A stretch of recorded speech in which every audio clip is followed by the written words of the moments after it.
Best health packages up to 80% discount. Tirumala Diagnostics. Welcome to అందమైన జీవితం. నమస్తే doctor గారు. నమస్తే జయ గారు. నిన్న నైట్ నేను ఒక మెయిల్ చదివానండి. సిబ్లింగ్స్ మధ్య వచ్చే ఒక రైవల్టీ చిన్నప్పుడు బాగుంటుంది, ఏదో అమ్మ నాన్న సర్ది చెప్తారు, కొంచెం పెరిగి పెద్ద అయ్యేసరికి తగ్గిపోతుందండి. కొంచెం ఏజ్ గ్యాప్ తక్కువ ఉందనుకోండి, వాళ్ళ మధ్య ఇంకొంచెం ప్రేమ ఎక్కువగా ఉంటుంది. కొంచెం ఎక్కువ ఉంటే అది వేరే కోణాలకి దారితీస్తుంది అనుకోండి. ఈ రైవల్టీ అనేది పర్సనల్ లైఫ్లో కూడా వెళ్ళిపోయి అది విపరీతమైన ధోరణులు, ఇటు అక్క కానీ అటు చెల్లెలు కానీ, అది పెళ్ళి అయిపోయిన తర్వాత కూడా ఒకరి జీవితంలోకి ఇంకొకరు ఎంటర్ అయిపోతుంటే జరిగే మలుపులు అసలు మాటల్లో చెప్పలేము. అలాంటి ఇష్యూ అండి ఇప్పుడు ఇది మరి ఎటు దారి తీస్తుందో ఏంటో. ఒకసారి మరి అమ్మాయి నాకు మెయిల్ అయితే చేసింది, నెంబర్ కూడా పెట్టింది, మరి కాల్ చేయమంటారు ఒకసారి. తప్పకుండానమ్మా. సాధారణంగా అంటే చాలా అది గ్రోయింగ్ మైల్ స్టోన్ అంటూ ఉంటాం. యూజువల్గా తోబుట్టువుల మధ్యన ఉండేటటువంటి ఒక రైవలరీ ఏదైతే ఉంటావో సైకలాజికల్గా అది ఒక పోటీతత్వాన్ని పెంచి జీవితంలో ఎదగటానికి ఒక విధంగా ఉపయోగపడుతుంది. మరి ఇలాంటి ఇష్యూస్ మరి ఎందుకు వస్తున్నాయి అన్నది ఈ అమ్మాయి మాటలో మనకు అర్థం అవుతుందేమో. హలో హలో ఉషా అండి.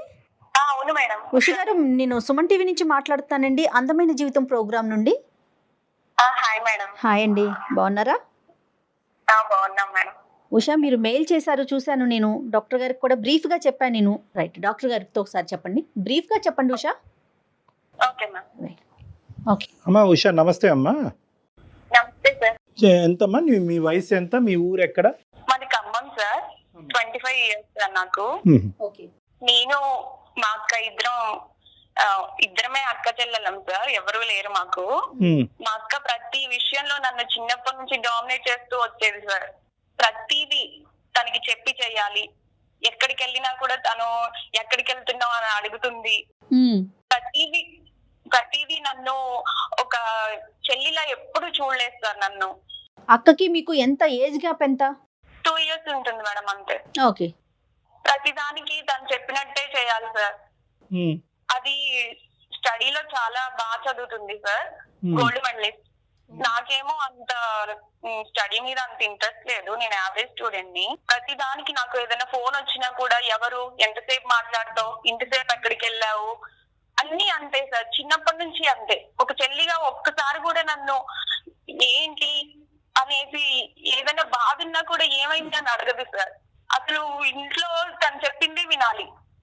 అమ్మ వాళ్ళు కూడా ఏంటంటే అది బాగా చదువుతుంది, నీకంటే పెద్దది కదా, వింటే ఏంటి అని అట్లే మాట్లాడుతూ ఉంటారు. సహజంగా అదే అంటారమ్మా. పెళ్లి చూపులు సెట్ చేశారు, ఆ రోజు కూడా నన్ను లోపల పెట్టేశారు అమ్మ వాళ్ళు. అదేలే. ఎందుకమ్మా నేను ఎందుకు లోపల ఉండాలి, అదేంటి అక్క పెళ్లి చూపులు నేను చూడకూడదా, నీ చెల్లినే కదా, నేనెందుకు ఉండకూడదు అక్కడ అని అడిగాను. అడిగితే అక్క అంటుంది, ఆ అమ్మ వాళ్ళు చెప్పినట్టు వినొచ్చు కదా, నీకు అన్ని చెప్పాలా అని చెప్పి అంటుంది సార్. అదేంటి నువ్వన్నా చెప్పవా, నేను నీ పక్కన ఉండొద్దా, అసలు అక్కడ ఏం జరుగుతుంది నేను చూడొద్దా అని అడిగాను దాన్ని. నువ్వు క్వశ్చన్స్ వేస్తావేంటి, చెప్పింది చెయ్యాలన్నారు. అది నాకు మైండ్ లో బాగా పడిపోయింది సార్. ఏదో అది పెళ్లి చూపుల రోజు దాచిపెడతారు, పెళ్లి రోజు సార్, పెళ్లి రోజు తర్వాత అయినా నేనెవరో తెలీదా వాళ్ళకి. పెళ్లి రోజు నన్ను మా బావ చూసారు సార్. మా బావ చూసి ఎవరిమా నాకు చూపించలేదేంటి అని అడిగారు. మా చెల్లి ఆ రోజు లేదు, అవుట్ ఆఫ్ వెళ్ళిందని చెప్పేసింది. కానీ మా బావ ఫేస్ చూస్తే నాకు అనిపించింది సార్, అర్థమైపోయింది మా బావకి ఈ అమ్మాయిని దాచేశారా అని. ఆ రోజు నుంచి ఇంకా మా అక్క ప్రతిదానికి మా బావని నన్ను అబ్జర్వ్ చేయడము, మా బావ కూడా కొంచెం నా మీద కేర్ తీసుకోవడము. ఉషా అది తినమ్మా, ఇది తినమ్మా. పండగకి వచ్చారు సార్ సంక్రాంతికి, సంక్రాంతి హాలిడేస్ కి వచ్చారు అనమాట మా బావ వాళ్ళు. అక్క బావ ఇద్దరు వచ్చారు ఇంటికి. అప్పుడు మేము కొంచెం క్లోజ్ గా ఉండడం అక్కకి నచ్చలేదు.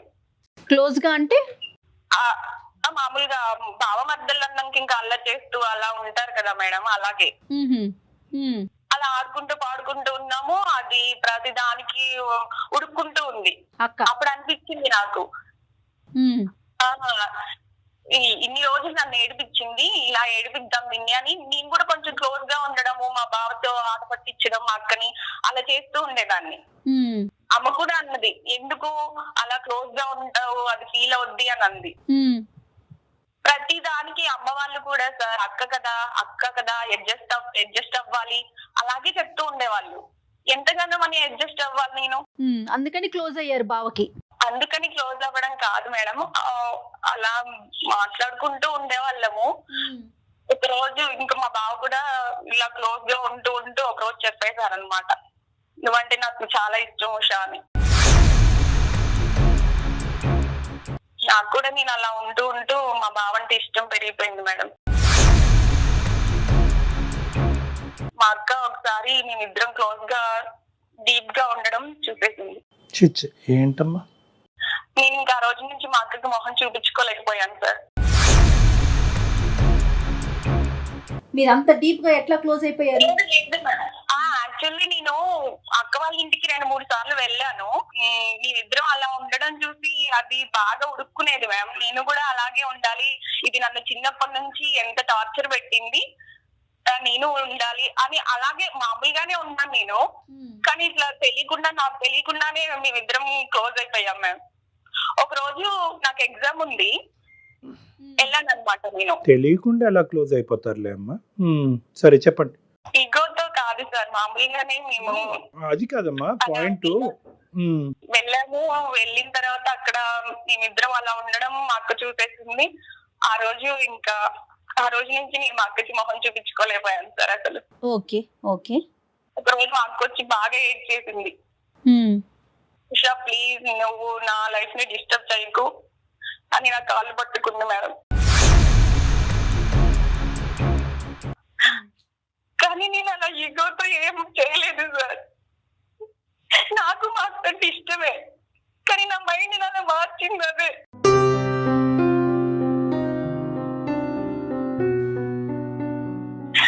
నేనేం చేస్తున్నానో ఎలా ఉంటున్నానో నాకేం అర్థమైంది.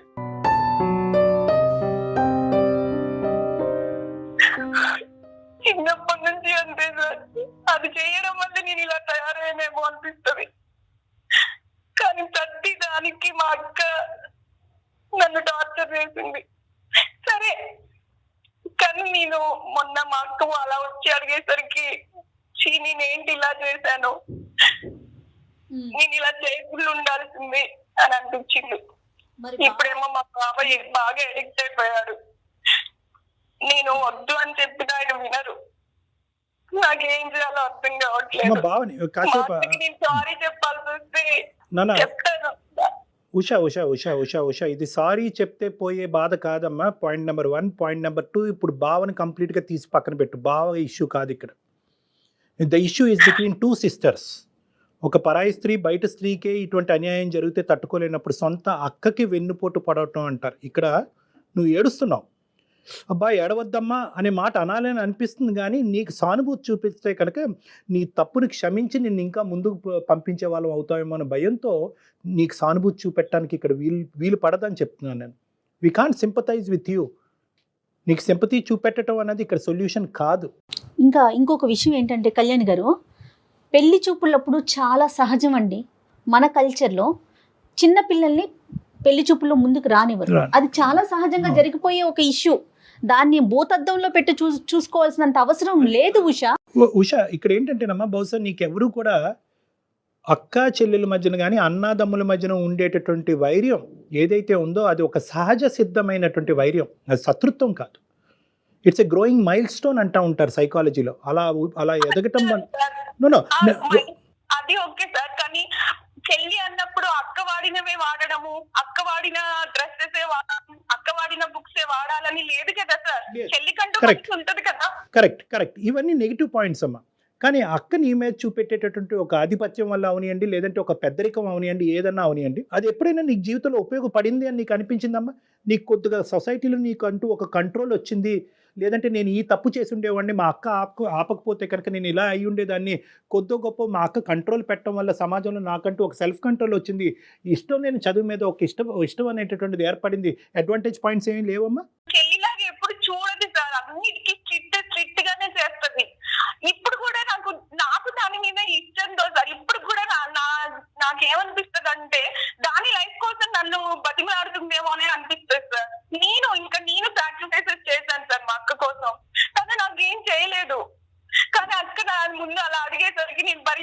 చేయలేకపోయాను సార్. నేను చేసింది తప్పే, నేను ఒప్పుకుంటున్నాను. కానీ నాకు ఏం చేయాలో కూడా అర్థం కావట్లేదు. అర్థం అవుదమ్మా, ఎందుకంటే అర్థం కానటువంటి పొజిషన్ నీ జీవితాన్ని నువ్వు పట్టుకెళ్ళిపోయావు. అక్క జీవితాన్ని, నీ జీవితాన్ని, మీ బావ జీవితాన్ని, మొత్తం అందరి భవిష్యత్తుని మొత్తం అందరినీ కూడా ఒక తెలియనటువంటి ఒక ప్రాంతానికి తీసుకెళ్ళిపోయాను. నేను అడిగేది ఒకటేనమ్మా, ఇక్కడ నీ సబ్ కాన్షియస్ మైండ్లో అక్క మీద నాకు వైర్యం లేదండి, అక్క మీద పగ తీర్చుకునేటటువంటి ఉద్దేశం నాకు లేదు అని అంటూనే నువ్వు అందులో ముందుకెళ్ళావు. ఎప్పుడైతే కనుక అక్కని ఎదురుగుంటా నిలబడి నీ ఏడ్చిందో, తన జీవితం గురించి బతిమాలుకుందో, అప్పుడు వరకు నువ్వు చేసినటువంటి తప్పు నీకు గుర్తుకు రాలేదు. ఒక అక్క భర్తతో నేను తప్పుగా ప్రవర్తిస్తున్నాను అనేటటువంటి అంశం అక్క వచ్చి ఏడ్చేంత వరకు తెలియదమ్మా.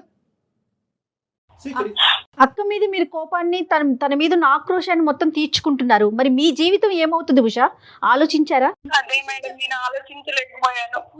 అది ఏడ్చే వరకు మీరు చెప్పింది నిజమే సార్. నాకు అది ఏడ్చే వరకు కూడా నేను ఏం చేస్తున్నానో నాకు అర్థం కాలేదు.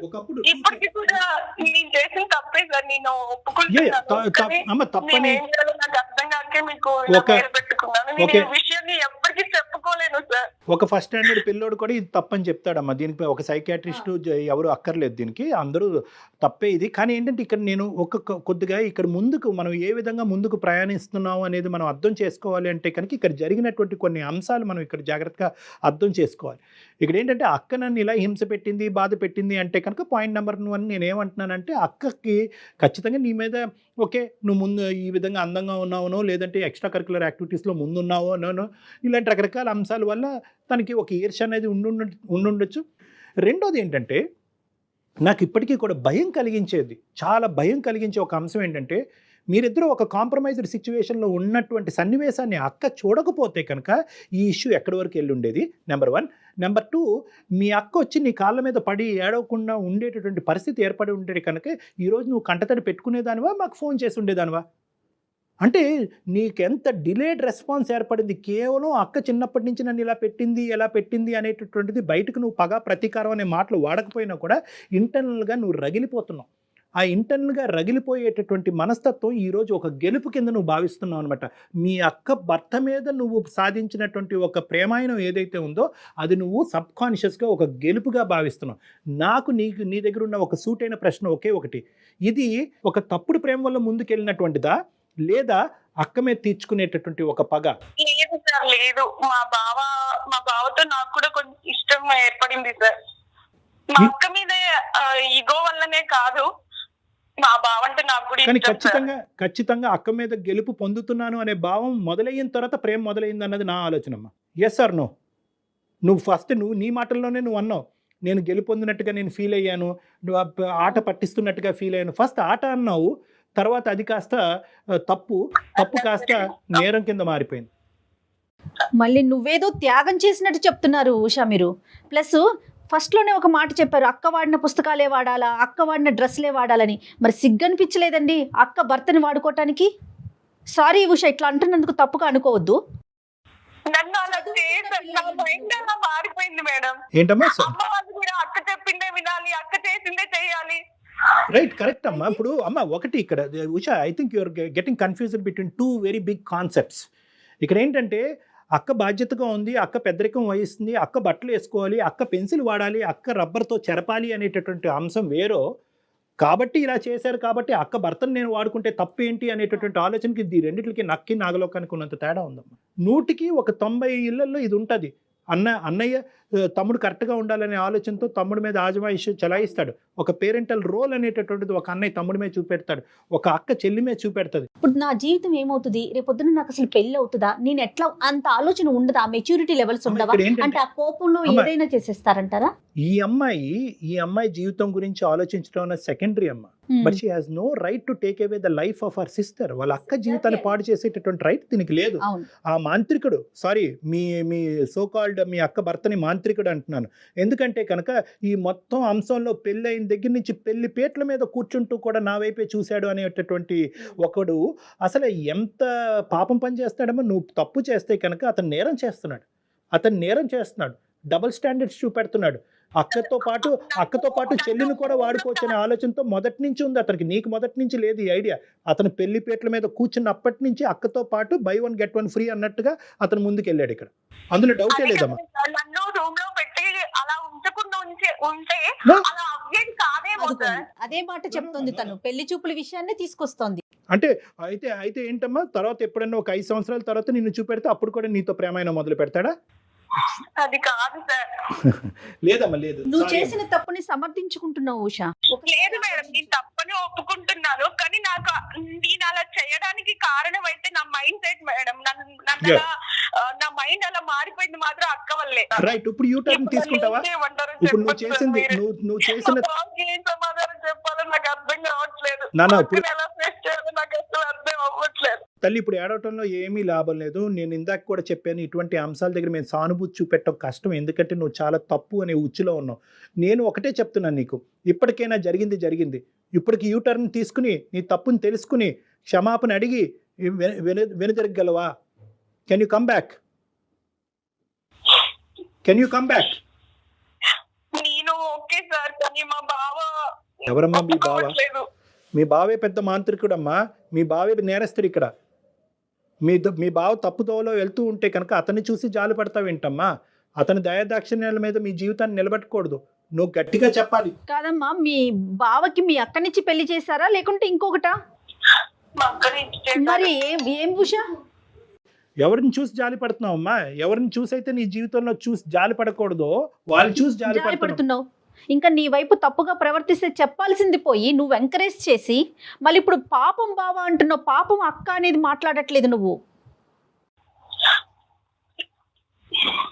సరే సార్. సరే కాదు నాన్న, ఇప్పుడు సరే కాదు ఏమంటారు? కాదు మేము చెప్తాము. ఒక్కటి నువ్వు జాగ్రత్తగా ఆలోచించుకో ఉషా. ఈరోజు నువ్వు మీ అక్క ఒక టీం. ఇప్పటి వరకు మీరిద్దరు ఒక టీం లాగా వ్యవహరించారో లేదో నాకు తెలీదు. ఫస్ట్ టైం మీ బాండింగ్ అనేటటువంటిది ఇప్పటి వరకు బలపడలేదు, ఇప్పుడు బలపడాలి. ఇది ఒక టీం కింద వ్యవహరించాలి. మీ ఇద్దరికి ఒక కామన్ సిక్ పర్సన్, ఒక జబ్బు పడినటువంటి ఒక వ్యక్తి ఎవరైనా ఉన్నారు అంటే కనుక అది మీ బావ. సో ఆ జబ్బును వదిలించాలి, ఆ జబ్బునికి ట్రీట్మెంట్ ఇవ్వాలి. ఇది ఒక జబ్బు, ఇదేదో ఒక వ్యామోహమో ఒక ప్రేమో ఇలాంటి పదాలు వాడకండి. అతను ఇద్దరితో ఆడుకుంటున్నాడు, ఇద్దరి జీవితాలతో ఆడుకుంటున్నాడు. ఇది ఇంకా కుటుంబాల మధ్య తెలియదు. ఇంకా మీ అమ్మ నాన్నకి తెలిస్తే కనుక వాళ్ళు గుండెలు పగిలిపోతాయి, చచ్చిపోతారు వాళ్ళు. సో కాబట్టి ఏంటంటే దీన్ని ఒక జబ్బు కింద పరిగణించండి. ఇప్పటి వరకు లేనటువంటి మీ బంధం ఇప్పటి నుంచి బలపరుచుకోండి. అక్కతో పాటు నేను ఉంటాను, అక్క మాటే శిలాశాసనం అని చెప్పి ఫస్ట్ టైం నీ జీవితంలో మీ అక్కతో నువ్వు ఒప్పుకోవాలి. అక్క, ఇప్పటి వరకు నీ మాట విన్నానో లేదో నాకు తెలీదు, ఇప్పటి వరకు నీ మీద కోపం వచ్చింది, ఇప్పుడు నీ మీద జాలి కలుగుతుంది, మన ఇద్దరు ప్రేమ అనేటటువంటిది నిలవాలి అంటే మనం భావన మారుద్దాం పదక్క అని చెప్పండి. ఓకే. అరే, ఇప్పుడు ఇది ప్రేమ కాదమ్మా, ఇది ప్రేమ కాదు. ఇది ఏంటంటే ఒక పగతో పాటు కూడినటువంటి ఒక వ్యామోహం. ముందు పగ చల్లారి అంటే కనుక ప్రేమను పెంచాలి, ఒక వ్యామోహాన్ని పెంచాలి. ఆ వ్యామోహం కాస్త ఒక పనికిరానటువంటి ఒక ప్రేమ కింద, ఒక పనికిరానటువంటి ఒక బాండింగ్ మీద జీవితాలు నాశనం చేసేటటువంటి ఒక కథ కింద మారిపోయింది. కాబట్టి ఇప్పటికీ లేట్ అవ్వలేదు. ఇప్పటికైనా తప్పు తెలుసుకోండి, అక్కని క్షమాపణ అడగండి, భావన మార్చేటటువంటి ప్రయత్నం చేయండి. ఇంతకు మించి నాకేం సమాధానం లేదు. Okay sir. Right Usha? Okay ma'am. మెచ్యూర్డ్గా ఆలోచించండి ఉషా. చదువుకున్న పిల్లలయ్యుండి మెచ్యూర్డ్గా ఆలోచించండి ప్లీజ్. ఏం లేదమ్మా, నీదేంటంటే ఇక్కడ ఇప్పుడు ఎవరో ఒకరి తరపునే నువ్వు ఆలోచించడం మొదలు పెట్టాలి ఉషా. ఎవరి తరపునైతే నువ్వు ఆలోచించకూడదో, ఎవరైతే కనుక మొత్తం నీ జీవితాన్ని నాశనం వైపు తీసుకెళ్తున్నారో వాళ్ళ వైపు నువ్వు ఆలోచిస్తున్నావు ఇప్పటికీ కూడా. ఇక్కడ ఒక మ్యానిపులేట్ చేసేటటువంటి వ్యక్తి వైపు నువ్వు జాలి చూపెట్టకు. అతను ఏమైపోయినా పర్వాలేదు, నువ్వు తీసుకునేటటువంటి నిర్ణయం తప్పు అవ్వకుండా ఉండాలి, అందరి జీవితాన్ని కాపాడగలగాలి. సో కాన్ఫిడెంట్గా ఉండు, ధైర్యంగా ఉండు, బ్యారియర్స్ బ్రేక్ చేయి, సిస్టర్తో పాటు ఉండు. ఓకేనా? Okay. All the best. Take care. Okay.